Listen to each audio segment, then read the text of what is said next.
Hey guys, what's up? Scottish Duck here once again, and yeah, I'm doing a lot of these videos in one day. Anyway, this is going to be PS1 games. Now, just to quickly address what a few of you might be thinking right now, yes, I did already do this collection update, but I removed them because I found out I missed a couple of games. And, I don't know, rather than just adding them in later, I thought I'd redo this whole thing, you know. So for those of you that did see those videos, I'm going to be repeating myself a lot, which I'm not particularly fond of, but what can I do? Let's get into this anyway, right. Okay. First game is just in a regular CD case. So far it's just the disc. Worms Armageddon. Now I played Worms a lot at a friend's house when I was a kid. It was one of those like nostalgic games for the PS1. I don't even know if this is the exact same game, but if it is, this is a fantastic game, absolutely. Worms is one of the most addicting games you will play, you know. Great. This is Tekken 3 Collector's... What's it say there? See, when I bought this out of cash converters for $150, I thought this was Tekken 3, but it's not. It's just a demo, so I was quite gutted about that. But a little while later, I actually did get Tekken 3. Yeah, this is considered the best of the Tekken series, but I've not got that much of a... I have Tekken 6 on the PS3. Never touched it. I played a couple of fights with a friend, that was it. I'm very, very bad with fighting games, as I have reiterated a lot. I mainly pick up, because you know, it's good to own a whole series, and I also have Tekken 1 here with a big ass sticker, so there's Tekken 1.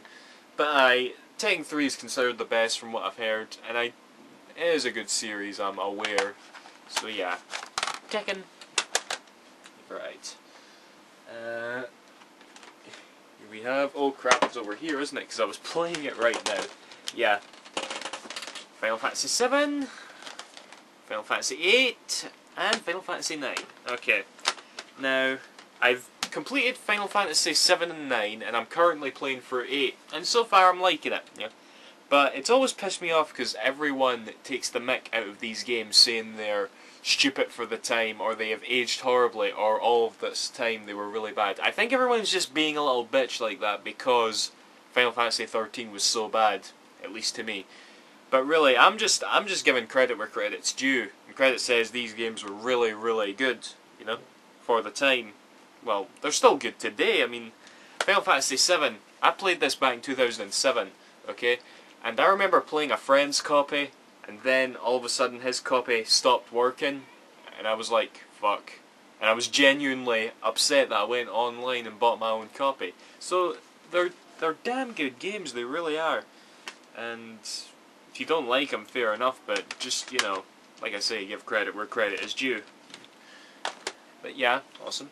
As for RPGs on the PS1 that I have, let's see here. Here we have a Vagrant Story. Not played this yet. I got this for £5 not too long ago. And I know for a fact that it goes for a lot more on eBay, so I was quite chuffed with this, and I'm looking forward to popping it in eventually. Might go to it after Final Fantasy 8, but we'll see. It's kind of a rule of mine to have one RPG on at a time. Let's see. Another RPG I have is a Grandia. Very, very good game. Now on PSN, incidentally. I've got the second one as well. I beat that. I got to the very end of this and I didn't beat it. The reason why is because I was playing it in a PlayStation 2 at the time, and this has happened with me before actually. PS1 games do tend to freeze in the PS2, and yeah, it froze on me. I got to this part right near the end and it was freezing, and oh, it was annoying. But I'm going to go back to this at some point and beat it on the PS1. I'm going to go back and play it, because it is a fantastic game. Better than the first, well, better than the second, rather. Even though I haven't played it, I can say that with confidence, you know. So right. Here we have Classic Medal of Honor. Can't say I've played too much of it. I don't know what it is, but the Medal of Honors don't really entice me that much. But I do want to give them another chance. I genuinely do. Just like Medal of Honor Frontline, like I said in my PS2 collection video. Really got to get round to replaying this. Another classic, Ape Escape, classic platformer. I actually beat this 100% when I got it. Really, really fun. It requires, you know, the dual analog sticks on the, you know, the DualShock, as you will, because there's some You can't play it without it, basically. But really good. It was awesome.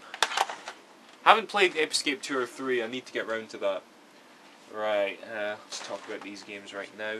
A couple of my favourite, one of my favourite series is on the PS1, Fear Effect, and Fear Effect 2, of course. Now these games, I just really like the style of them, you know, they've got a really nice manga anime style to them, if you know what I mean. And they're all on 4 discs, but the games are really short, it's just that they contain so many FMVs, and the backgrounds themselves are, there's always stuff going on, it's just a real gem to look at. The controls, they don't control too well. It's got tank-style Resident Evil controls, and it's pretty trial and error. You need to know that there's going to be some guys with guns in the next screen, otherwise they're going to kill you instantly.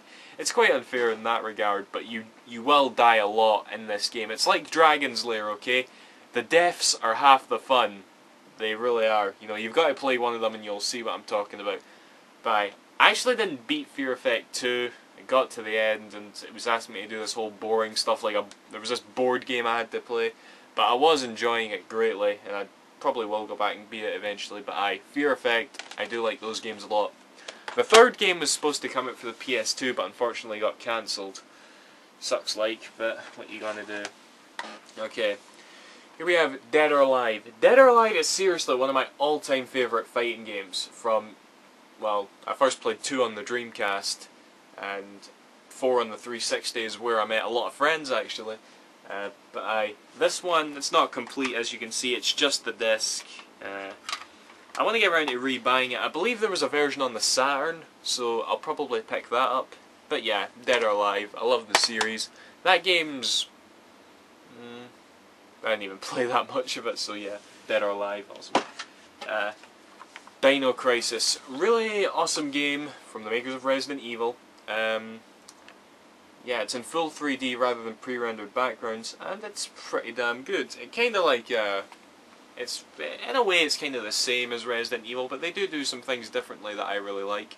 Haven't played Dino Crisis 2, need to get round to it, but yeah, really good game. Let me see here.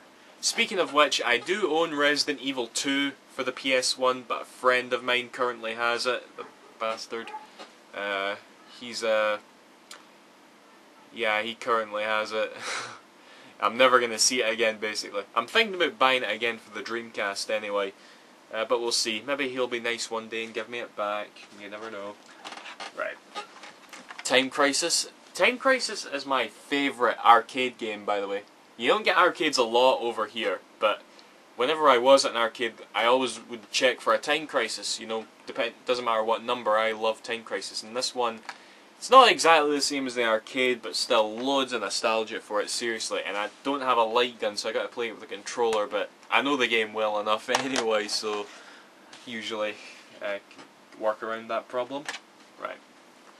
Klonoa, probably my favourite PlayStation 1 game. Absolutely, you all know I'm a huge fan of Klonoa, and yeah, adore everything about him. The cute little bastard that he is. There's a remake of this currently on the Wii. Buy it, please. Pretty please.